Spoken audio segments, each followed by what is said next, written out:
नमस्कार दोस्तों, एक नई लर्निंग के साथ हाजिर हूँ और आज के इस लर्निंग में जिस कंपनी विशेष को लेकर के चर्चा करेंगे, उसका नाम है अशोका। अशोका बिल्डकॉन लिमिटेड को लेकर हम लोग चर्चा करेंगे। सबसे पहले इसमें चर्चा करने के पीछे की वजह को समझिए। मैंने कोई क्या किया, अपने स्किनर पे कुछ फार्मूला बेस पे कुछ कंपनी को फाइंड आउट करने की कोशिश किया इस कंडीशंस पे। तो हमें एक ऐसी कंपनी चाहिए जिसका मार्केट कैप कम से कम 5,000 करोड़ से ज़्यादा होना चाहिए और जितनी भी कंपनी पर शेयर की कमाई करती है, उसके हिसाब से जो है वो 500% से ज़्यादा की उसकी स्टॉक की जो प्राइस है, उसमें उछाल ना होना चाहिए। हमारे सामने कुछ ही कंपनी का ज़िक्र करते देखा गया, जिसको हम बैक टू बैक लर्निंग करने की कोशिश करेंगे। सबसे पहले हमारे सामने निकल के आई अशोका बिल्डकॉन को लेकर के, उसकी एक झलक आपको दिखाते हैं। कंपनी की यदि नेट इनकम जो अर्निंग पर शेयर की बात करें, तो करीब ₹53 के आसपास आती है। इसके हिसाब से स्टॉक का जो पी है वो केवल 400% की हलचल क्रिएट किया है, जबकि इंडस्ट्रियल की जो बाकी कंपनियां हैं इसी सेगमेंट की, उसमें सोचिए 30x के अर्थात 3000% की ग्रोथ है लेवल है, तो यहाँ पे केवल 400% की ग्रोथ लेवल बना के रखी है। ऐसा लगता है कि यहाँ पे पूरे के पूरे अभी क्या है, पूरे के पूरे मार्केट खाली है इसको जगह को फुलफिल करने के लिए। आइए जरा जानने की कोशिश करते हैं अशोका बिल्डकॉन लिमिटेड को लेकर। देखिए कंपनी का यदि आप इन्वेस्टर प्रेजेंटेशन रिसेंटली की बात करें और 3 मंथ का डेटाबेस जो आया था Q3 का, 9 मंथ वाली डेटाबेस को लेकर बिजनेस फाइनेंशियल हाईलाइट के जिक्र करती देखी गई। जो कंपनी चाहे वो आजकल रिन्यूएबल एनर्जी की सोलर सेक्टर हो, हाईवेज हो या फिर कह सकते हैं कि इनके पास चाहे वो ब्रिज हो, टोल प्लाजा हो, इस पे कंपनी का कारोबार रहा है। इसमें ऑर्डर की बात करेंगे कि अपडेट्स को लेकर कहेंगे तो कंपनी कहती है कि इनके पास जो है वो अलग अलग ऑर्डर की बात किया जाती है, जहाँ पे करीब ट्रांजेक्शन की बात देखा जाए तो कहती है कि इनके पास करीब करीब 5,718 करोड़ की जो कि सब्जेक्ट टू जजमेंट की बात शामिल करती है, जहाँ पे कैश और डेट्स जो कि ट्रांसलेटिंग इक्विटीज वैल्यूएशन को लेकर भी जिक्र करती देखिए करीब 2500 करोड़ के आसपास की नियरली की बात करती है। फिर उन्हें एक एक्विजिशन की को लेकर जिक्र करती है कि एक 34% की परसेंट एक्विजिशन करती है, जिसमें कि SBI infrastructures investments and NPTs limited और एसबीआई जो कि उनकी जो कुछ कंपनियां ग्रुप की है उसके हिसाब से। यदि के ऑर्डर फैक्टर की बात करें तो ये भी जिक्र करती है कि 1 अक्टूबर 2024 से लेकर के जो अभी तक का ऑर्डर बुक है, वो जो है वो लगातार कुछ ना कुछ इनके पास ऑर्डर रहा है, लगातार रहा है, जहाँ पे चाहे वो NHI के साथ हो, चाहे वो इंडस्ट्रियल डेवलपमेंट कॉरपोरेशन महाराष्ट्र के साथ हो, चाहे वो Maharashtra state road development corporation के साथ हो। तो अलग-अलग जिसमें कि EPC और जो लेटर ऑफ एक्सेप्टेंस की बात कहती है वो इन्होंने ज़िक्र करती देखी गई है। और अलग-अलग ऑर्डर के तौर पे इनके पास यदि ओवरऑल ऑर्डर की बात करें तो इन्होंने जैसे एक सम्मिलित उन्होंने एक कंक्लूसिव डेटा तो नहीं दिया है, लेकिन अलग-अलग डेट को लेकर उन्होंने ज़िक्र करते देखिए कि इनके पास ये ऑर्डर मिला, ये ऑर्डर मिला। इनको ज़िक्र करें तो ये कहती है कि इनके पास ये ऑर्डर मिला था, जहाँ पे 1055 करोड़ के आसपास, फिर 192 करोड़ के आसपास जो कि विद्युत निगम लिमिटेड के साथ मिला था, जैसे मध्य प्रदेश में अलग-अलग स्टेट्स में इनके पास ऑर्डर मिला है।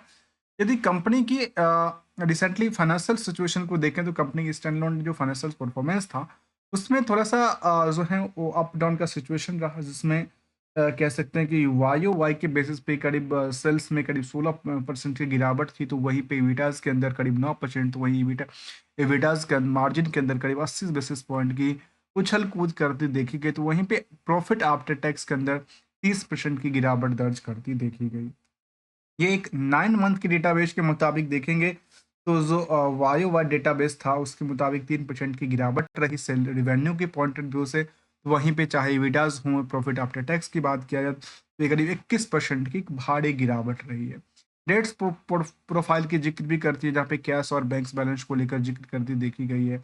स्टैंडर्ड प्रॉफिटेबिलिटीज रेशियो को लेकर उन्होंने दर्ज किया, जहाँ पे 16% से रिवेन्यू के से लेकर के और साथ में यदि क्यू और क्यू डेटा को देखा जाए तो वो कहती है कि 26% की उछाल उछाल कूद करता देखा गया। तो कुछ चीज़ों को लेकर के गिरावट थी, तो कुछ चीज़ों को लेकर के उछल कूद करती पाई गई। ओवरऑल यदि प्रॉफिट आफ्टर टैक्स की बात किया तो 30% गिरावट रही। तो वहीं पे क्यू और क्यू में 67% की अप ट्रेंड की बात शामिल करती है। कंसोलिडेटेड डेटा को लेकर के ये जिक्र करती देखी गई कि रेवेन्यू की पॉइंट ऑफ व्यू से वाई में 10% गिरावट थी, तो क्यू और क्यू में 4% की गिरावट रही। तो वहीं प्रॉफिट आफ्टर टैक्स को लेकर के 502% की यहाँ पे जिक्र करती है कि वाई में एक अप ट्रेंड जाहिर करती है, जबकि क्यू और क्यू को लेकर केवल 43% के आसपास की अप ट्रेंड को साझा करती है। इसमें कहाँ पे सबसे ज्यादा प्रॉफिटेबल्स की बात कहती है, वो जिक्र ये करती है कि कंपेरिजन यदि करते हैं पिछले पीरियड के मुकाबले, तो जहां 109 करोड़ के आसपास टर्न प्रॉफिटिबिलिटी हुआ करता था, वो पहुंच करके करीब 666 मुझे लगता है करोड़ के नंबर की बात करी, या फिर परसेंटेज 666-62 करोड़ के आसपास के नंबर जिक्र करती देखी गई। तो ये एक पहलू था जिसको हमने इसको ट्रेंड के मुताबिक देखा है, तो ये नहीं कह सकते कि लगातार अप ट्रेंड है।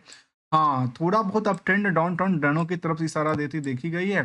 तो सेल्स भले ही गिरावट दर्ज करती हो, लेकिन ऑपरेटिंग प्रॉफिट मार्जिन जो था इसको लेकर कि एक नई ऊंचाइयों पे पहुंचती देखी गई। ऐसे प्रॉफिटेबल्स को नंबर को लेकर 662 करोड़ तक की सबसे ज़्यादा हाई रेशियोज में निकल के आती है। तो ये कुछ पहलू था। यहाँ पे जो प्रॉफिटेबिलिटी इतना तगड़ी आई उसके पीछे एक वजह है। वजह है टैक्स को नेगेटिव इम्पैक्ट डालना, माइनस करीब 116% के आसपास की जिक्र करती देखी गई। तो ये इसमें सेंटिमेंट क्या था? सेंटिमेंट में दोनों तरफ इशारा देती है कि भाई quarter on quarter data basis तो ठीक है, कुछ हद तक, और ईयरली बेसिस में कुछ गिरावट देखने को मिला है। जहां कंपनी के पास 45 साल के एक्सपीरियंस की बात कहती है, यदि करंट ऑर्डर की बात किया जाए अभी भी, तो करीब 16,000, नियरली मान लेते हैं 16,000 450 करोड़ के आसपास की इनके पास ऑर्डर बुक पड़े हुए हैं पेंडिंग में, जो कि कहते हैं कि 10,000 से ज़्यादा मेंबर्स हैं अशोका फैमिलीज के अंदर, और करीब 14,000 जो लेंस हैं किलोमीटर को लेकर के उन्होंने हाईवेज कंस्ट्रक्टेड किया है। और यदि डेवलपमेंट की बात किया जाए तो कहते हैं करीब 30,000 विलेज को लेकर के, जहाँ पे टी जो कि टी&डी को लेकर के चर्चा करने का सवाल रहा है। ऐसे इनका यदि सीजीआर के बेसिस पे देखा जाए रेवेन्यू से लेकर के इविटास में करीब 17% ग्रोथ रही, तो इविटास करीब 16% रही थी। तो ये एक इनके जब हाँ तक क्राइसिस रेटिंग का सवाल है, उसमें A+ शॉर्ट टर्म के लिए और लंबे पीरियड के लिए थोड़ा सा डबल ए नेगेटिव की इम्पैक्ट डालती देखी गई। तो ये कुछ पहलू था। इसको लेकर के यदि देखा जाए कंसल्टेंसी लिमिटेड, जो कि इनकी अलग अलग कंपनियां के थ्रू, जहाँ पे इनकी जॉइंट वेंचर हो या इसकी सब्सिडरियां हो, इन्होंने ये जिक्र करती देखी कि इनकी जो ऑन प्रोजेक्ट है, इसमें अलग अलग प्रोजेक्ट यहाँ पे 100% की स्टेक लगी है। कुछ स्टेक ऐसे हैं जो कि जॉइंट वेंचर के साथ भी लगी है, जहाँ पे जौरा नागौर रोड्स भी, जहाँ 74% की होल्डिंग रही है। ऑर्डर बुक को लेकर के इन्होंने सेगमेंट ब्रेकअप को जिक्र किया, तो वहीं पे रीजनल ब्रेकआउट को लेकर देखा गया, क्लाइंट बेस ब्रेकआउट देखा गया। तो यदि सेगमेंट ब्रेकआउट की तरफ देखा है, तो इसमें सबसे ज़्यादा देखा जाए तो निकल के आती है 57% की जो है वो देखा गया किसी हेड में, जो भी रोड्स ईपीसी को लेकर के, रोड्स एनएचआई को लेकर के देखा गया। और इसमें यदि हम रीजन वेकअप की बात किया, तो सबसे ज़्यादा यदि रीजन की बात निकल के आती है, तो इनके पास नॉर्थ के अंदर है, और साउथ में, ईस्ट में, हर सेंटर्स में इनके पास कुछ ना कुछ परसेंटेज लगातार बढ़ी हुई देखने को मिलता है। क्लाइंट बेस की बात भी करती है, ऑर्डर बुक को लेकर जिक्र करती है, इनके पास Q3 फाइनेंशियल ईयर में करीब 16,400 करोड़ के ऑर्डर बुक भी पड़े हुए। और करंट ऑर्डर में इनके पास ये कुछ डिटेल भी साझा किया, जहाँ पे इनकी प्रोजेक्ट को लेकर के, एचएम प्रोजेक्ट पोर्टफोलियो को लेकर जिक्र करती थी। तो ये कंपनी में जो कहते हैं ना, हमने जिस हिसाब से यहाँ पे सर्च करने की कोशिश किया, जिसमें मार्केट में एक रणनीति क्रिएट किया जा सकता है, जबकि चार्ट लेवल पे देखा जाए तो एक फिलहाल के लिए काफ़ी ज़्यादा गिरावट दर्ज करती है। उसके पीछे दो वजह हो सकता है। पहला वजह है FII का मार्केट से लगातार बिकवाली करना। दूसरा है करंट पीरियड का रिजल्ट जो है उसको लेकर के निगेटिव इम्पैक्ट डालना, क्योंकि वो वाई की लंबी गिरावट थी। अब यहाँ पे एक बात यदि किया जाए मार्केट में, इसको सपोर्ट लेवल को लेकर, देखिए मार्केट यहाँ कहाँ तक गिरती देखी गई। ये देखिए मार्केट की यदि प्राइस को देखा है तो यहाँ तक गिर के आई है, जबकि इनके पास यदि सपोर्टिंग जोन की बात करें तो ये प्राइस इनके पास ये 195 के आसपास की जिक्र करती है। अभी फिलहाल ये 200 के आसपास है। और सपोर्ट लेवल की बात करें तो इससे ज़्यादा सपोर्ट यदि देखा है तो यहाँ पे जाके खत्म हो सकता है। तो ये फिलहाल के लिए मार्केट में बाउंस बैक क्रिएट करेगी, आखिर कब करेगी, ये एक चैलेंजिंग वर्ड निकल के आती है। आइए जरा जानने की कोशिश करते हैं और कुछ पहलू को लेकर के, जहाँ पीयर्स के मुताबिक भी कंपेयर किया जाए, जहाँ पे लार्सन टोब्रो हो, एकमी हो, टेक्नो हो, रिलायंस इंफ्रा हो जैसी कंपनी में, ये बिल्कुल ही खाली जैसी जगह है, पूरे के पूरे मार्केट खाली है। चाहे बुक वैल्यू के मुताबिक करंट मार्केट के रेंज को देखा जाए, जहाँ तक प्रमोटर से लेकर के एफआई और आम पब्लिक की होल्डिंग का सवाल है, तो कंपनी में एफआई डीआई की भी अच्छी खासी होल्डिंग रही है। आम पब्लिक के पास भी 21% की होल्डिंग, तो ऑलमोस्ट जो कंपनियां हैं वो करीब 14% की कमाई की सेविंग भी करती है, जो कि ऑन एवरेज देखा जाए 7% की जो वजह है उसकी वजह से डबल के आसपास का रेशियोज कवर करती देखी गई है। जबकि कुछ दिग्गज कंपनी जिसमें लार्सन टुब्रो हो, एकमी हो, वो कुछ कंपनियों से काफ़ी हद तक बेटर है, तो कुछ कंपनी को थोड़ा सा दिक्कतों का सामना करना पड़ा है।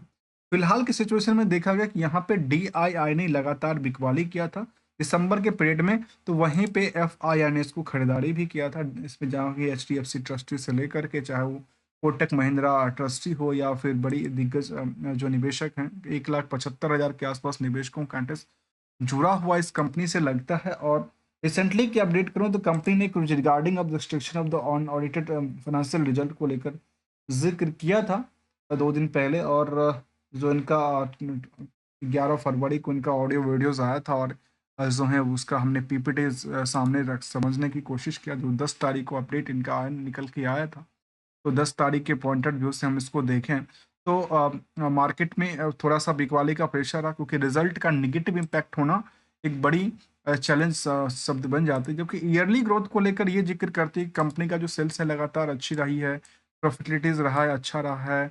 स्टॉक प्राइस सीजीआर में थोड़ा अप डाउन का सिचुएशन रहती है, क्योंकि मार्केट में यदि सेंटिमेंट कहाँ पे किस दिशा में जा रही है, जबकि रिटर्न इक्विटी को सपोर्ट देने के लिए बिल्कुल तैयार बैठी है। तो कंक्लूजन के तौर पे कहते हैं कि रिस्क फैक्टर बहुत ज़्यादा नहीं दर्ज करती है comparing to the return expectation, return potential को लेकर के। तो एक पहलू था जो कहाँ पे हमने समझने की कोशिश किया। ओवरव्यू के तौर पे इन कंपनी का ऑर्डर बुक हमने देखा जो भरी पड़ी है ऑर्डर को लेकर के। और फिलहाल के लिए कोई चैलेंजिंग शब्द नहीं है, बट इशू ये आ गई जो कंपनी को लेकर के, ये कहते हैं कि इंडिया फर्स्ट एंड 8 लैंड्स जो कि एक्स्ट्रा डोजल्स केबल्स स्टेट्स ब्रिज हैं वो कि 33 मंथ्स में इनका कंप्लीट करना है। तो इस तरह के कुछ और है। India first largest 6 lane flyovers in the Kerala's में, जो कि 12,752 किलोमीटर की शायद जिक्र करती है।